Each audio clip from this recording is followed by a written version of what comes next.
ইসলামের, আমরা তো জন্মলগ্ন পারিবারিকভাবে ইসলামের আহ, গণ্ডির ভিতরে বসবাস করছি বা আমল করতেছি, কিন্তু আসলে ইসলাম তো কিছুই বুঝি না।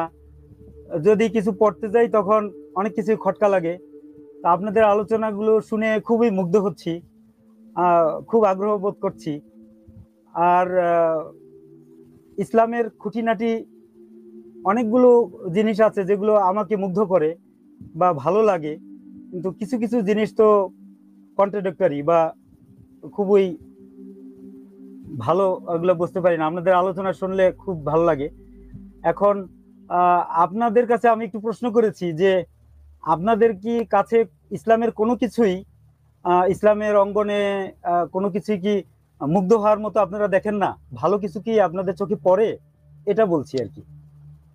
ভালো কিছু আমার চোখে, ইব্রাহিম ভাই, আমরা তাহলে একটু জহিরুল ভাইয়ের সাথে কথা বলি। ইব্রাহিম ভাই, আপনি কি একটু আমাকে সময় দিবেন? ওনার সাথে একটু কথা বলে নি, উনি একজন যেহেতু। হ্যাঁ, অবশ্যই অবশ্যই। হ্যাঁ, বলেন, তাহলে সমস্যা নেই। আপনাকে একটু ব্যাক স্টেজে রাখি ইব্রাহিম ভাই, কিছু মনে না করলে।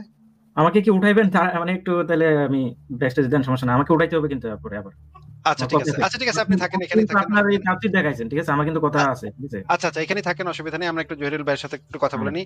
জহিরুল সাহেব, আপনাকে আমি যেটা বলতে চাই জি, যে ইসলামের ভিতরে জি এমন স্যার। কিছু ভালো কিছু আমি কখনো পাই নাই, যেটা জি, আমি আমার যুক্তি দিয়ে সেটা ভালো নাকি মন্দ এটা বুঝতে পারি না। ইসলাম আমার প্রথমবার সেইটা যে ভালো, এটা যে ইসলাম আমার প্রথমবার বলছে, এরকম কোনো কিছু আমি পাইনি ইসলামের ভিতরে। বরঞ্চ ইসলামের ভিতরে আমি প্রথমবার এরকম অনেক জিনিস পাইছি যেগুলো খুবই জঘন্য জঘন্য কথাবার্তা। আহ, জি, আমি যেটা আসলে আপনাকে বোঝাতে চাচ্ছি যে ইসলামের ভিতরে হয়তো ভালো অনেক কিছু আছে, সেইগুলা ইসলামে আছে বলে যে জিনিসগুলা ভালো সেটা না। সেগুলো আমি আগে থেকেই জানি যে ইসলাম না জানলেও আমি এটা বুঝতাম যে এটা ভালো কাজ। যেমন ধরেন, গরিবকে খাবার দেয়া, গরিবকে জি, যদি জি, কেউ জি, খাবার দেয়, এটা ভাই জি, আমার আমার ইসলাম দরকার নাই ভাই, কোরআন দরকার নাই ভাই এটা বোঝার জন্য আমার। আমি জি, যদি নাস্তিক হইতাম, আমি যদি ছোটকাল থেকে নাস্তিক হইতাম, তাহলেও আমি এটা বুঝতাম যে এটা একটা ভালো কাজ। যদি আমার সামর্থ্য থাকে, তাহলে আমি যার কাছে যার খাবার নাই তাকে একটু খাবার দিব। এটা ইসলাম যে আমাকে বলার পরে আমি এটা বুঝতে পারলাম, ব্যাপারটা এরকম না। এটা ইসলাম না থাকলে আমি বুঝতে পারতাম। ঠিক আছে? বা জি স্যার। যেমন ধরেন আর কি কি ভালো কাজ আছে, যে যেমন ধরেন সত্য কথা বলা উচিত, তাই না? বেশিরভাগ জি, সময় জি, আমরা সত্য কথা এটার বলার ব্যাপারে চেষ্টা করি। বলে সত্য কথা বলো, সদাচরণ করো, এগুলো। এই জিনিসটা আমার ইসলামে আসলে দরকার নেই। ইসলামের এটা আমি এমনি বুঝি, আমি আমার ইসলাম ছাড়াও আমি এটা এটা বুঝতে পারতাম। ইসলাম মনে করেন পৃথিবীতে নাই, কোরআন পৃথিবীতে নাজিলই হয় নাই, তারপরেও আমি আমার যুক্তি দিয়ে এই জিনিসটা বুঝতে পারতাম যে সত্য কথা, বেশিরভাগ সময় সত্য কথা বলাটাই উচিত। যতক্ষণ না নিজের জীবনের বিপদ আসে, নিজের জীবনের উপরে আসলে তখন একটু মিথ্যা কথা বলা টলা ঠিক আছে। কারণ নিজের তো বাঁচাইতে হবে, নিজের জীবনটা রক্ষা করতে হবে, তখন একটু মিথ্যা কথা বলা যায়। কিন্তু বেশিরভাগ সময় সত্য কথা বলা উচিত। এই সমস্ত বিষয় ইসলামের আগে থেকেই মানুষ এগুলো আসলে জানে। ইসলাম আবির্ভাব হওয়ার আগে থেকেই মানুষ এই জিনিসগুলো আসলে জানে। তৎকালীন পৌত্তলিক সমাজে, ইসলাম যেই সমাজে আবির্ভূত হয়েছে 1400 সাড়ে 1400 বছর আগে মক্কায়, সেই সময়ের মানুষ অলরেডি সেগুলো জানতো। সেটা ইসলাম নতুন কিছু নিয়ে আসে নাই, সেই সময়ের মানুষ জি এগুলো স্যার। অলরেডি বুঝতো, জানতো।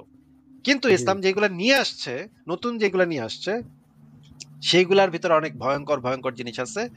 সেগুলোর ভিতরে গণহত্যা আছে, সেগুলোর ভিতরে জি, শিশু বিবাহ আছে, সেগুলোর জি, ভিতরে কাফেরদেরকে মেরে তাদের মা বেটিকে গনিমতের মাল বানানো আছে। এইগুলা জি, ভাই হত্যা, খুবই জঘন্য হত্যা আছে। জিনিস। এইগুলা জি, কোনোভাবেই সমাজে একসেপ্টেবল না। ধর্মের কারণে কোনো মানুষকে হত্যা করা, এই যে একটু আগে আমি ইব্রাহিম ভাইয়ের সাথে আলাপ করছিলাম সূরা জি, তওবা, জি, জি, শুনতেছিলাম ধর্মের আমি। জি, কারণে মানুষকে জবরদস্তি করা, ইসলাম গ্রহণে জি, বাধ্য করা, এইটা জি, কোনো সভ্য সমাজে একসেপ্টেবল না। এইগুলা জি, ইসলামে জি, আছে। জি। এগুলো তো ভাই ভয়ঙ্কর জিনিস। আপনার কি মনে হয়? আমার স্যার, আমারই মনে হয় ধর্মীয় অনেক কিছু আমি নিজেই পালন করে নিজেকে নিজে ক্ষমা করতে পারি না। অনেক অনেক সময় ধর্ম টিকিয়ে রাখার জন্য বউ বেটিদের সাথে খারাপ ব্যবহার করতে হয়, পর্দার জন্য খারাপ ব্যবহার করতে হয়, অথচ ইসলাম টিকিয়ে রাখার জন্য আমাকে রূঢ় হইতে হয়, খারাপ মানুষ হয়ে যেতে হয়। আমি নিজে খুবই কষ্ট পাই। এটা বিষয়টা বুঝাতে পারছি কিনা? হ্যাঁ, বুঝাতে পেরেছেন। আমরা যে সমস্ত বিষয় নিয়ে সাধারণত আলোচনা করি, যেমন ধরেন প্রত্যেক মানুষের তো অধিকার আছে যে। সরি স্যার, আমি কি হ্যাঁ, আমি কি বলেছি শুনেছেন স্যার? হ্যাঁ, আপনার আপনার কথা শোনা গেছে, পরিষ্কার শোনা গেছে। আর দয়া করে আমাকে স্যার বলবেন না, কারণ আমি তো আপনার থেকে বয়সে আপনার ছেলের সমান হব। আমাকে স্যার বলার কোনো দরকার নেই, আর আমরা স্যার বলাটাকে মানে সমর্থনও করি না। আপনি দয়া করে আমাদেরকে আমাকে স্যার বলবেন না। জি, আপনাকে আমরা যে শুকরিয়া আমি এই জাযাকুমুল্লাহ, জিনিসটা জিজ্ঞেস শুকরিয়া। করতে চাই যে আপনি তো একটা মুসলিম পরিবারে জন্মেছেন নাকি ভাই? জি, আপনি আপনি কি নিজে ইচ্ছা করে ইসলাম ধর্মটা আব্বা গ্রহণ করেছেন, নাকি আপনার বাবা মা আপনাকে বলে দিয়েছে যে আপনি মুসলমান?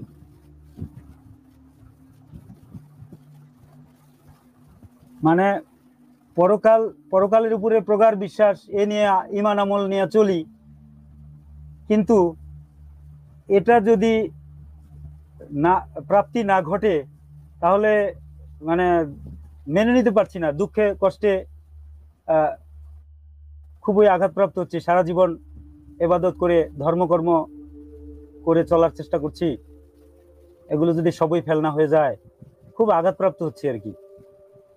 হ্যাঁ, সেটা তো অবশ্য ঠিকই বলেছেন যে যে এত বছর ধরে আপনি এত কাজ করেছেন, এত ইনভেস্ট করেছেন, নামাজ রোজা করেছেন, এত সুন্দর দাড়ি রেখেছেন, কিন্তু এটা যদি এখন মিথ্যা হয়ে যায় তাহলে তো বিরাট একটা সমস্যা। এত বছরের ইনভেস্ট সব তো বৃথা গেল নাকি? জি, কিন্তু এই জিনিসটা কি আপনি কখনো মানে যাচাই করে দেখেছেন, যুক্তি আমার বোধ দিয়ে হয় নেটটা যাচাই করে? একটু দুর্বল যাচ্ছে। যুক্তি দিয়ে কি এই জিনিসটা যাচাই, আচ্ছা দাঁড়ান আপনাকে আমি একটু একটা দেখি নেটটা ঠিক করা যায় কিনা। হ্যাঁ, আপনি কি কখনো যুক্তি দিয়ে এই জিনিসটা যাচাই করে দেখতে চেষ্টা করেছেন যে ইসলাম ধর্মটা আসলেই সত্য কিনা? ভাইকে আমি একটু যুক্ত করি। জহিরুল ইসলাম সাহেব, আপনাকে আবারও যুক্ত করা হয়েছে, আপনি আবারও চলে আসছেন দেখা যাচ্ছে। আপনি একটু নিজেকে আনমিউট করে কথা বলেন, দেখেন একটা মাইক্রোফোন বাটন আছে, সেটাতে চাপ দিলে আপনার কথা আমরা শুনতে পাবো। এখন আপাতত শুনতে পাচ্ছি না। জি, এই তো এবার এখন হয়েছে, কি হ্যাঁ এবার শোনা বলেন। যাচ্ছে? হ্যাঁ জি, শোনা যাচ্ছে, জি, বলেন। জি। আমি আমি তো এমনি অভদ্রের মতো চলে গেলাম, একটু থ্যাঙ্কসও জানালাম না, ওই জন্য আবার ভাবলাম যে একটু সুযোগ যদি হয় কথা বলি আর বিদায় নেই, এই জন্য আসলে। হ্যাঁ, খুবই ভালো লাগলো আপনার সাথে কথা বলে, তো মোহাম্মদ জহিরুল ইসলাম সাহেব, আপনার সাথে কথা বলে খুবই ভালো লেগেছে। আপনি যদি আরো কোনো আলোচনা করতে চান বা কথা বলতে চান তাহলে বলতে পারেন, অসুবিধা নেই। স্যার বলার তো অনেক কিছু আছে। আহ, প্রকৃতপক্ষে আমি নিয়ম মেনে চলা মুসলিম, রাত জেগে তাহাজ্জুদ পড়ি, 5 ওয়াক্ত সালাত আদায় করি, তারপরে ইসলামের খুঁটিনাটি সবই পালন করার চেষ্টা করি। আর এগুলো পালন করতে যে অনেকের সাথে রূঢ় হই, আহ, জীবনে অনেক কষ্টও করি, কিন্তু ধর্ম ভালো করে জানা হয়নি, পড়া হয়নি। যখনই জানতে যাই তখন খটকা লাগে, অধিকাংশ জিনিসই বুঝতে পারি না। বিশেষ করে কোরআন ঘেঁটে দেখা যায় এই 5 ওয়াক্ত সালাতের কথা কোরআনে নাই, হাদিস মানতে হয়। হাদিস রাসূল সাল্লাল্লাহু আলাইহি ওয়াসাল্লামের মৃত্যুর 400 বছর পরে হাদিস সংকলন করা হয়েছে। তাহলে না না, এই কথাটা সঠিক না ভাই, এই কথাটা সঠিক না যে মোহাম্মদের মৃত্যুর আচ্ছা, 400 কত বছর বছর পর পরে? হাদিস 200 বছর, 200 বছর। মোহাম্মদের জীবদ্দশাতেই হাদিস লিখিত হয়েছে। সেই আচ্ছা, আপনি যদি রেফারেন্স দেখতে চান তাহলে আমি আপনাকে রেফারেন্স গুলো বের করে দেখাতে পারি। আহ, এক সেকেন্ড আমি একটু তাহলে বের করি যে আহ, না না না মোহাম্মদ। স্যার, কষ্ট করার দরকার নেই, ধন্যবাদ। আমি জানি আপনার কাছে সবই আছে এবং এগুলো অফ দ্য রেকর্ড আপনার তথ্য আছে। আমার কাছে কোনো আহ, মানে আপনার বিপক্ষে দাঁড় করানোর মতো আমার কাছে কোনো এভিডেন্সই নাই। আমি শুধু হলো মানে দেখে দেখে মুসলিম, দেখে দেখে ইসলাম মানি। ইসলামের খুঁটিনাটি জিনিসগুলো খুবই কম পড়া হয়েছে আমার। সিরাতে ইবনে হিশামের কথা আপনি মাঝে মাঝে বলেন, ওইটা আমি ভালো করে পড়েছিলাম। আর কোরআনের অর্থ বুঝে পড়ার চেষ্টা করি। বেশিরভাগই ভাষাগত বিষয়গুলো ক্লিয়ার হয় না, আমার কাছে পরিষ্কার হয় না। তারপরে বেশ খটকা লাগার মতো বিষয় আছে, তরবারির নিচে জান্নাত, এটা তো অমানবিক একটা বিষয় আমার কাছে মনে হয়। তারপরে যে এই যে আমরা মুক্ত মনে চিন্তা করতে পারবো না, আমি তো মাথা বিক্রি করে কাউকে দিয়ে দিইনি। আমাকে এক একজনকে ইসলামের ব্যাপারে কঠোর হয়, আমি কঠোরতা খুবই ডিসলাইক করি। এটা খুব আহত করে আমাকে। আমি অনেক কি বলছি, আমি কোনো পলিটিক্যালি কোনো বিষয়গুলোকে অ্যালাউ করি না। আর এই কেউ আমাকে কোনো দলে ভিড়ানোর চেষ্টা করলে আমি সেটা অবজার্ভ করতে যেয়ে দেখি যে তার মধ্যে ভ্রান্তে ভরা এবং নানা রকম ব্যাকগ্রাউন্ডে বহু খারাপ জিনিস আছে, ফলে বাদ দিছি। আমি কোনো পলিটিক্যালি কোনো গ্রুপের সাথে জীবনে কখনো ছাত্র জীবন থেকেই মিশি নাই। এখন আহ, কিভাবে কিভাবে যেন আপনাদের সাথে আহ, ইউটিউবে আপনাদের যুক্ত আলোচনাগুলো হয়ে গেলেন, শুনতে পেলাম। পেয়ে গেলেন। আচ্ছা যুক্ত আপনাকে হলাম তাহলে আমি বলতে একটা জিনিস আপনাদের আপনাকে একটা জিনিস জিজ্ঞেস করি যে আপনার এমন একটা জিনিস আমাদেরকে বলেন যে এই জিনিসটা আপনি কোরআন থেকে পড়ে আপনার ভিতরে খটকা লেগেছে যে এই জিনিসটা তো সত্য হইতে পারে না, বা এই জিনিসটা তো মনে হইতেছে যে একটু সমস্যাজনক। কোন জিনিসটা পড়ে আপনার মনে হয়েছে এটা? আহ, এরকম অনেক কিছুই আছে এই মুহূর্তে। যেটা মনে হয় সেটা হলো কোরআনে অন্যান্য সালাদগুলোর কথা কিছুই লেখা নাই, ফজর জোহর আসর মাগরিব এশা। এটা কি সত্যি? না শুধু তাহাজ্জুদের ব্যাপারটা কি উল্লেখ করা আছে, আহ, রাতের কিয়দংশ তোমরা কিয়াম করো, এটা তো এটা তো আমার কাছে খুবই খটকা লাগার মতো একটা বিষয় মনে হয়, যে যেই কোরআনের সালাদকে ভিতরে আমরা জান্নাতের তিনবার চাবি তিনবার বলি। নামাজ পড়ার কথা বলা আছে, কিন্তু ঘুরায় ফিরা পাঁচবারও এটা বাইর করা যায়, ঘুরায় ফিরা এদিক সেদিক কইরা পাঁচবারও তৈরি করা যায়। কিন্তু আপনাকে আমি আসলে নামাজ বা রোজা রাখা বা জাকাত দেয়া এই জিনিসগুলো জিজ্ঞেস করছি না। আপনি জি কি কোরআনে যে আদম হাওয়ার গল্প তো পড়েছেন? আদম হাওয়াকে জি কিভাবে জি বানানো হইলো, শয়তান কি করলো না না করলো, এইগুলা পড়ে জি কি আপনার জি কাছে কখনো মনে হয় নাই যে এগুলা প্রাচীন কালের রূপকথার গল্প, এগুলা তো সত্য হইতে পারে না? এটা কি আপনার মনে হ্যাঁ হয় নাই হ্যাঁ, কখনো? এটা মনে মনে হয়, মনে হয়, মনে হয়, যেমন এবং ধরেন অনেক কিছু খটকা লাগে যেমন ধরেন শয়তানের সেক্ষেত্রে। জি শয়তানকে যে বলা হইলো সিজদা করতে, মানে জি জি সিজদার একমাত্র মালিকানা তো আল্লাহর, তাই না? আমরা যে জি জি তাওহীদের জি জি ইসলামের জি যে তাওহীদের যে ঘোষণা দেয়, হুম। ইসলামের যে সবচেয়ে গুরুত্বপূর্ণ যে বিষয়টা সেটা হচ্ছে শিরক করা যাবে না। শিরক হচ্ছে সবচেয়ে ভয়ঙ্করতম অপরাধ। অন্য জি কাউকে জি সিজদা স্যার, করা যাবে না। এক্স্যাক্টলি, এক্স্যাক্টলি এটাই মনে পড়ে মাঝে মাঝে। এটা বারবার খটকা লাগে যে সেজদা করা হারাম, সেজদা করলে শিরক হয়, আর সেই মানবকে সেজদা করতে বলা হলো সকল ফেরেশতাদের। সেক্ষেত্রে তো এটা আল্লাহ সেজদা করতে বললেন, তো শিরক করতে তো আল্লাহই বললেন। এটা তো খটকা আল্লাহ লাগার কিভাবে মতোই বিষয়। শিরক করতে বলে? যে আল্লাহ শিরককে সবচেয়ে ভয়ঙ্করতম অপরাধ হিসেবে ঘোষণা করেছে, সেই আল্লাহ আবার শিরক করতে কিভাবে বলে অন্যদেরকে? এটা তো মানে খুবই পরস্পর বিরোধী জিনিস, তাই না? জি জি জি, অবশ্যই অবশ্যই পরস্পর বিরোধী। এটা এটা এবং খুবই খটকা খটকা লাগে। কিন্তু আমরা হুজুর মোল্লাদের কাছে জিজ্ঞাসা করতে গেলে তারা বলে যে আহ, অত কিছু জানা যাবে না, যদি তুমি বেশি জ্ঞান অর্জন করতে চাও তাহলে তুমি জ্ঞান পাপী হয়ে উঠবা। নাস্তিক হয়ে যাবেন নাকি? এইসব বলে জ্ঞান জ্ঞান বেশি জ্ঞান অর্জন করতে গেলে এটা লা রাইবা ফি হুদাল লিল মুত্তাকিন। মুত্তাকিন যদি হইতে চাও তাহলে না দেখা জিনিসের উপরেই বিশ্বাস করতে হবে। গায়েবে বিশ্বাস করতে হবে। অদেখা হ্যাঁ, ঠিকই বলেছেন। অদেখা জিনিসকে এটাই এইসব। ইসলামের আকীদা। কিন্তু মনে করেন আমি একটা মুসলিম পরিবারে জন্ম নিয়েছি এবং পরে আমার কাছে মনে হইলো যে ইসলাম ধর্মটা মিথ্যা। আমি ইসলাম ধর্মটা ত্যাগ জি, করলাম। ইসলামে আমার সম্পর্কে কি বিধান আছে? ত্যাগ করা তো যাবে না স্যার। ত্যাগ করলে আমাকে কি করতে হবে? আমাকে কি করবে তারা? এটা তারা তো বলে যে ত্যাগ করলে কতলযোগ্য অপরাধ করলো। এটা কেমন কথা? এটা কি মানে আমার হ্যাঁ, মানবাধিকার লঙ্ঘন করা হইলো না? এটা তো মেনে নেওয়ার মতো বিষয় না। সবচেয়ে বড় কথা হলো উম, আমাকে মানে আটকে রাখার জন্য এরকম একটা বাক্য ব্যবহার করা, এবং এটা তারা এভিডেন্সও দেখায়, তো খুবই এই কষ্টদায়ক। জিনিসগুলো তো কোনো সভ্য সমাজে চলতে পারে না, তাই না? যে এই যে মানে এই ধর্ম ত্যাগ করলে মেরে ফেলবো, কল্লা উড়ায় দিব, জবাই করব। এগুলা তো সভ্য সমাজের আচরণ না, নাকি? এটা তো আমি তো একমত একমত পোষণ করি, কিন্তু ছেড়ে দেওয়া, ছেড়ে আসা তো খুবই কঠিন। এটা ভয়াবহ ব্যাপার, সামাজিক ব্যাপারগুলো। এখন তো আমাদের যা যা এবাদত গুলো সবই লোক দেখানো এবাদত করছি আমরা। আর যত ধর্মের অনুশাসন গুলো আছে সবই ধর্মন্ধতা, কিছুই বুঝি না অথচ পালন করতে বাধ্য হচ্ছি। হ্যাঁ, পালন না করলেও চলে না। দান সদকা থেকে শুরু করে জাকাত ফিতরা থেকে শুরু করে সকল অঙ্গনে আহ, এটা বাধ্য।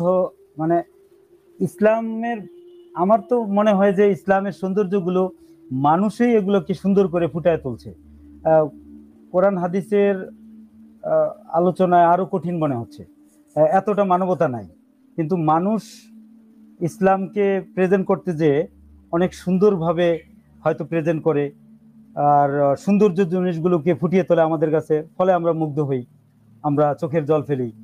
আহ বউ বাচ্চাকে সেটা পালন করার জন্য তাগিদ দেই, তাগিদ দেওয়ার জন্য বউ বাচ্চাকে খারাপ ব্যবহারও করি, লঙ্ঘন করি তাদের অনেক অধিকারকে, সব ইসলামের নামে।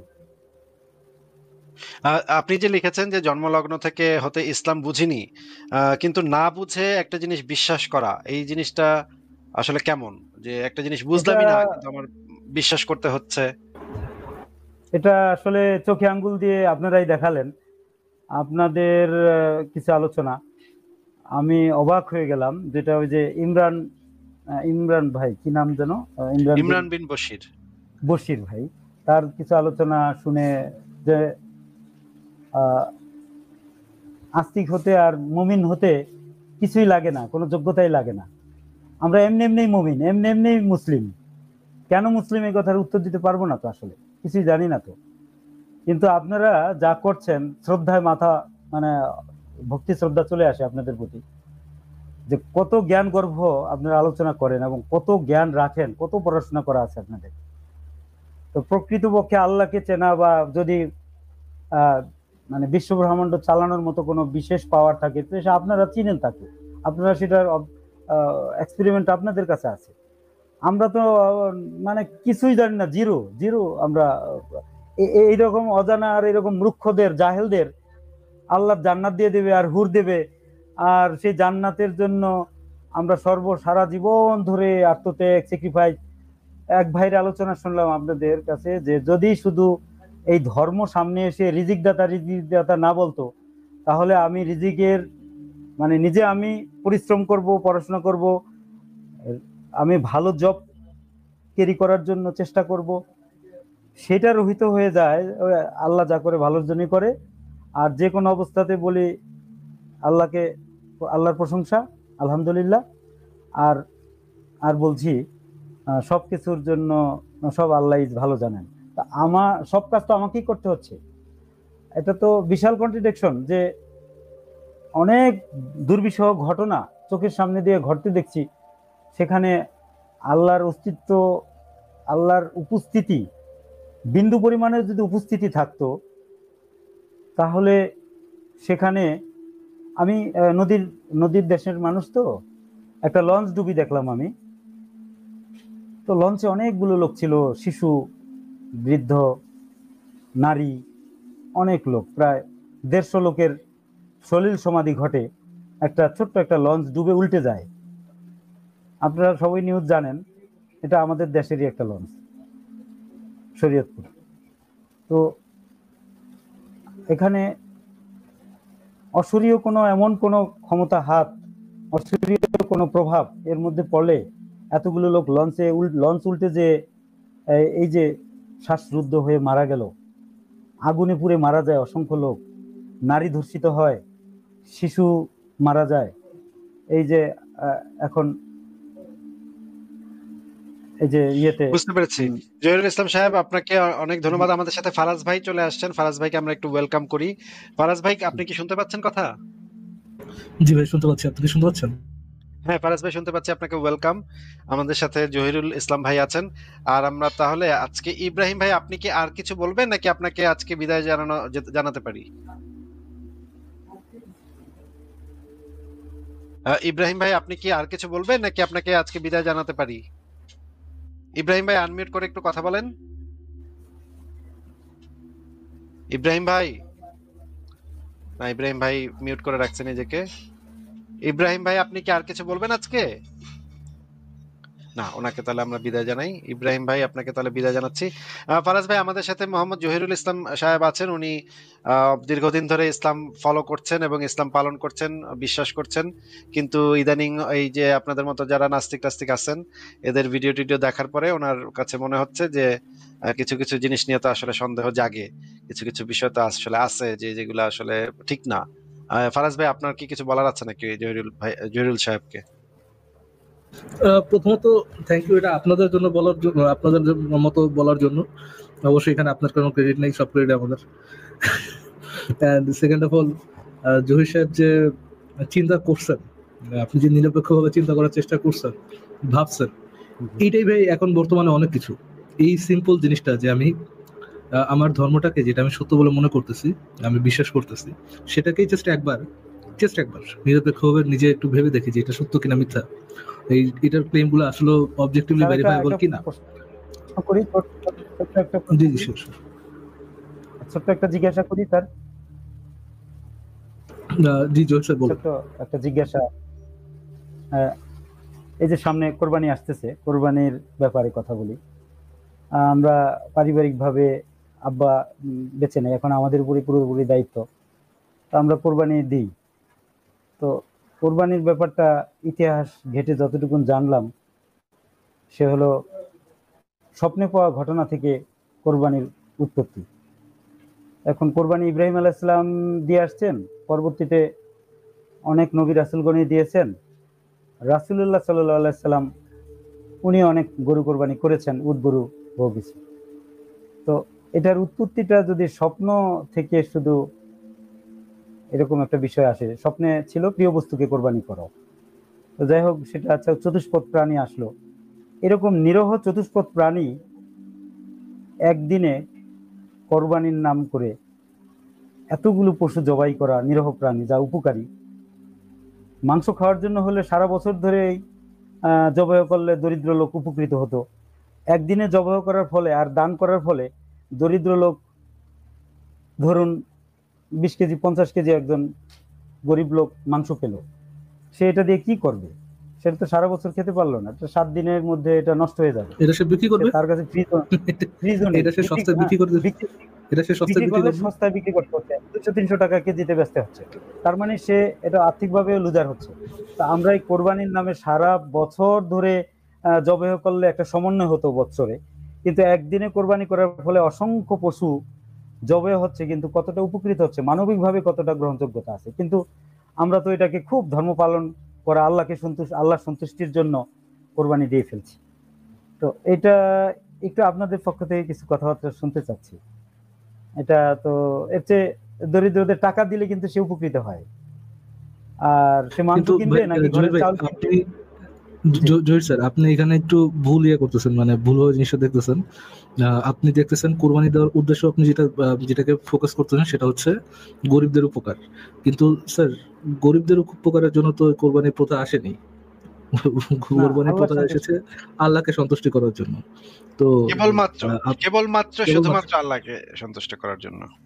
এখন আল্লাহ হ্যাঁ, সন্তুষ্টিটা কেবলমাত্র এক সময় সরি, আমি আবার একটু কথা ঢুকাচ্ছি। না না স্যার, বলেন স্যার। আল্লাহ সন্তুষ্টির জন্য এক সময় আকাশ থেকে আগুন নেমে মাংস ঝলসে দিত, কোরবানিটা ঝলসে দিত।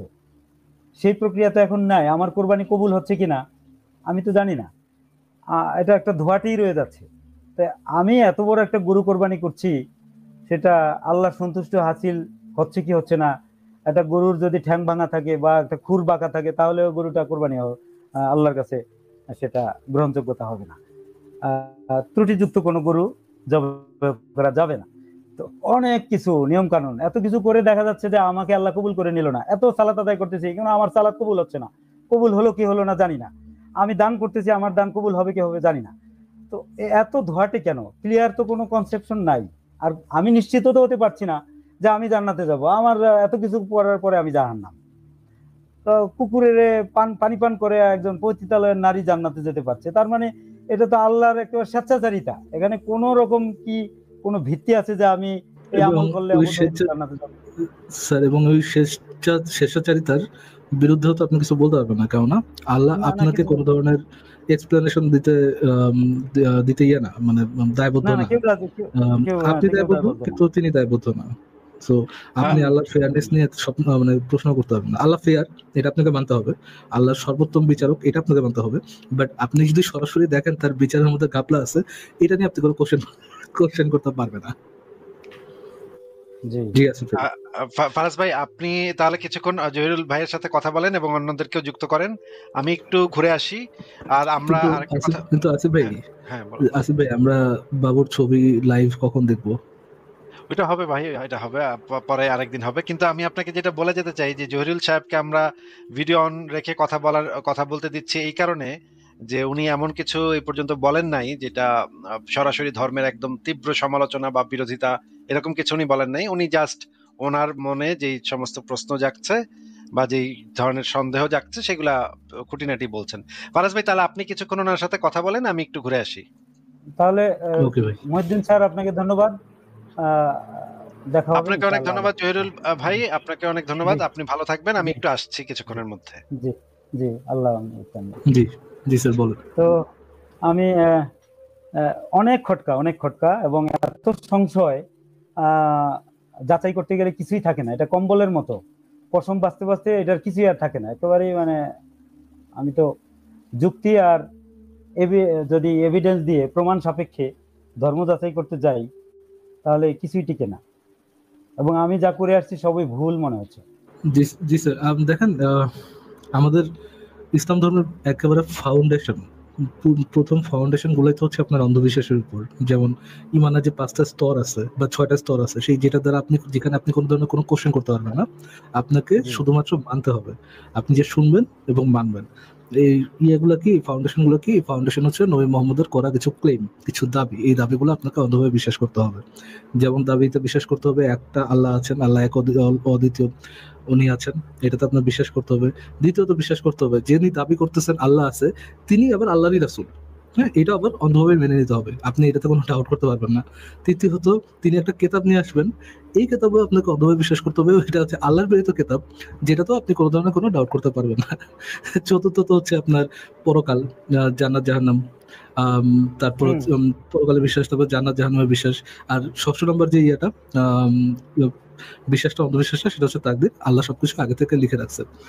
যেই ধর্মের সূচনা জি একেবারে করে আপনার থাকবে অন্ধবিশ্বাস, সেটার মধ্যে আপনি যত সামনে আগাবেন, সেখানে আপনি আসলে যুক্তি তথ্য প্রমাণ পাবেন না, পাওয়ার কথাও না। আর যদি পানও, যেটার ফাউন্ডেশন অন্ধবিশ্বাস, সেখানে তারপরে অ্যাকচুয়াল যুক্তি তথ্য প্রমাণ কাজ করে না, কেননা এটার ফাউন্ডেশনই থাকে অন্ধবিশ্বাস। আপনি যেটা বললেন যে আপনি একটা কম্বলকে ইয়া করতেছেন, শুধু সুতা বেরোচ্ছে বেরোচ্ছে বেরোচ্ছে বেরোচ্ছে, আর কিছু নেই, এইটাই হওয়ার কথা। যেটা ফাউন্ডেশন অন্ধবিশ্বাস, তার সাথে এক্স্যাক্টলি এটাই হওয়ার কথা। জি বুঝতে পারছেন স্যার? জি জি জি জি জি জি। তো আহ, আসলে তো এত খটকা লাগার মতো বিষয় আছে। আর ভিত্তি কোরআন আমাদের কাছে জানানো হয়েছে। কোরআন হচ্ছে আহ, এমন কোনো বাক্য নাই, এমন কোনো ঘটনা নাই, এমন কোনো আয়াত নাই যাহা আহ, বিন্দু পরিমাণে কোনো খুঁত আছে, ত্রুটি আছে, যাহা মানুষের এমন কোনো সমস্যা নাই যা সমাধান করতে পারে। সমাধানের জন্য এটা সহায়ক গ্রন্থ নয়। অথচ হাদিস গুলো ছাড়া তো কোরআন প্রায় অচল। অথচ কোরআন কি করে তাহলে স্বয়ংসম্পূর্ণ বই হলো? যে কোরআনে অনেক কিছুই ক্লিয়ার না, হাদিস দিয়ে সেটা ক্লিয়ার করতে হয়। জি স্যার, ট্রু। আপনার একই সাথে দুইটা বিশ্বাস করতে হবে, যে কোরআন স্বয়ংসম্পূর্ণ, কোরআন কোনো কিছুর উপর ডিপেন্ডেন্ট না। একই সাথে বিশ্বাস করতে হবে যে কোরআনের ব্যাখ্যা আছে হাদিসে, কোরআন বুঝতে হলে আপনার তাফসীরে যাওয়া লাগবে। দুইটাই আপনার একই সাথে একই সাথে বিশ্বাস করতে হবে। আপনি এই দুইটার মধ্যে কোনো তারতম্য করতে পারবেন না। দুইটা কন্ট্রাডিক্টরি হইলেও আপনি এটা বলতে পারবেন না এই জি, দাবি দুইটা কন্ট্রাডিক্টরি। হ্যাঁ। তারপরে এই যে ধর্ম ব্যবসায়ীরা, তারা নিজেরা কিন্তু এক একটা হাদিস বানায় এবং রাসূলের নামে চালিয়ে দেয় অনেক কথা। তাহলে এই এটার যে সাথে আমি এটার সাথে আমি একমত। এখন বানায় না, অবশ্যই এখন বানায় না, কারণ এখন বানানোর আসলে সুযোগ নেই। বাট এইটা বলা যে ওই হাদিস কালেকশনের সময় অনেক বানানো চানো হাদিস ছিল, যেগুলা মানে সনদ মতন মেনে হাদিস করলেও এটা যে কোনো অ্যাকচুয়াল সোর্স হতে পারে না, যে এটা যে কোনো অথেন্টিক সোর্স হতে পারে না, এটাও আপনি বলতে পারেন। বাট হ্যাঁ, এখন বানানোর খুব বেশি একটা অপশন নাই। মাঝে হ্যাঁ, ঠিক বানাইতো, আছে। মাঝে হচ্ছে স্যার, যখন তথ্য প্রযুক্তির অভাব ছিল, তখন অনেকেই সবাই হাদিস তো টাদিস বানাইতো আর কি। সবাই তো এভিডেন্স চাইতে পারে না। আমরা যদি কখনো জি বলি যে এটা রেফারেন্স কি, কোথা থেকে আসলো এটা, তখন তারা রাগ হয়ে জি যায়। এবং অধিকাংশ এই যে মূর্খ জাহেল ইমামগুলো, ইমাম মুয়াজ্জিন, এদের লেখাপড়া তো কম, ধর্ম সম্বন্ধে জি খুবই কম জানে, অথচ ধরেন তাদের এটা রুটি রুজির ব্যাপার, চাকরি, মসজিদ। আমার তো খটকা লাগে, মানে প্রতিটা পরতে পরতে এক একটা কথা বলে দেয়। হুম, সেই কথাগুলো কোনো হাদিস কোরআনে কোথাও খুঁজে পাওয়া যাবে না। এরপরে জিজ্ঞাসা করলে তারা আরো রেগে ওঠে এবং আমাকে তো কয়েকবার করে আক্রমণই করলো কয়েকজন মোল্লা। তা আমি সেখান থেকে কোনো রকম মাপটাপ চেয়ে সরি টরি বলে চলে আসছি। আহ, তো জি অনেক অনেক বিশেষ করে এই সুফিজম, সুফিবাদিতা, আমি তো মনে করি যে জি এরা সব সেই যে পীর মুর্শিদদের মতো আচরণ। মানে সবাই তাদের পায়ের পদতলে থাকুক, পায়ের কাছে এনে সব টাকা পয়সা নজরানা দিয়ে যাক, গরু মহিষ, ফল ফ্রুটস, মুরগি মাংস, খাদ্য সবকিছু তাদের পদতলে দিয়ে গেলে তারা খুশি। আর হ্যাঁ, তাদেরকে ওনাদের যে কোরআন সম্পর্কে ওনাদের যে ইন্টারপ্রিটেশন আছে, ওই ইন্টারপ্রিটেশন গুলো আসলে খুব বেশি একটা ভিত্তি নাই। ওনারা আর নিজেরা এটা নিজেরা একটা বানান, এই কিন্তু চরিত্র তো আমাদের সেই মানে যাকে আমরা অনুসরণ করি, যার উম্মত আমরা, তার জি। তো কার্যক্রম তো এরকমই। সাহাবীরা আচ্ছা, তার পদতলে পড়ে জহিরুল থাকতেন। সাহেব, জহিরুল সাহেব, আমি আপনাকে একটা কথা বলি। আপনি ইসলামের অনেক কিছু নিয়ে সমালোচনা করতে পারেন, তারপরও আমি আপনাকে রিকোয়েস্ট করবো যে ওনাকে নিয়ে কোনো কথা না বলতে, বিকজ আপনি চেহারা দেখাচ্ছেন।